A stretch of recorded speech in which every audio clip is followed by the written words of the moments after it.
So the critical thing about the eco-village movement is that it represents a global experiment in sustainability.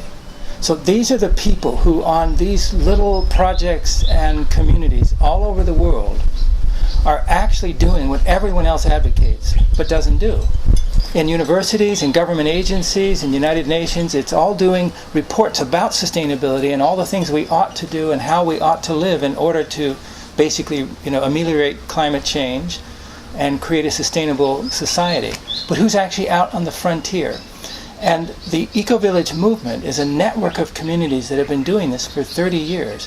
Taken together then, they basically comprise a global experiment in sustainability that's been going for 3 decades. Because of that, there's incredible learning, incredible wisdom that has been culled now and is now being brought together and offered to the world through the Gaia Education Program, for example, of the Global Eco-Village Network, which is a training that draws on the wisdom that has been garnered in these communities, about 80 communities in 20 countries over the last 3 decades. So this is a really critical moment for our civilization as we grope for solutions to some of the most intractable environmental problems. And the Global Eco-Village Network is a network of communities that are coming up with those solutions in very practical and integral ways. The other key feature about these communities is that they address so many features of our global crisis in one integral solution. For example, they address the ecological issues, they address economic issues, they address social issues, providing much more of a community life and a solution to the alienation that people tend to experience in urban industrial cultures. They reclaim a sustainable village life.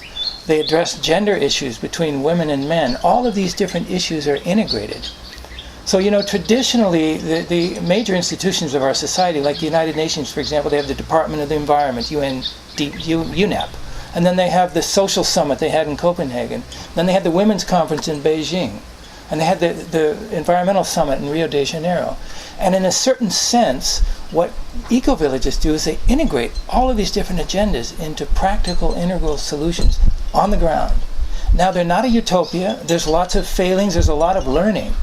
But they point the way to the future, and as such, they are beacons of hope for the future of humanity.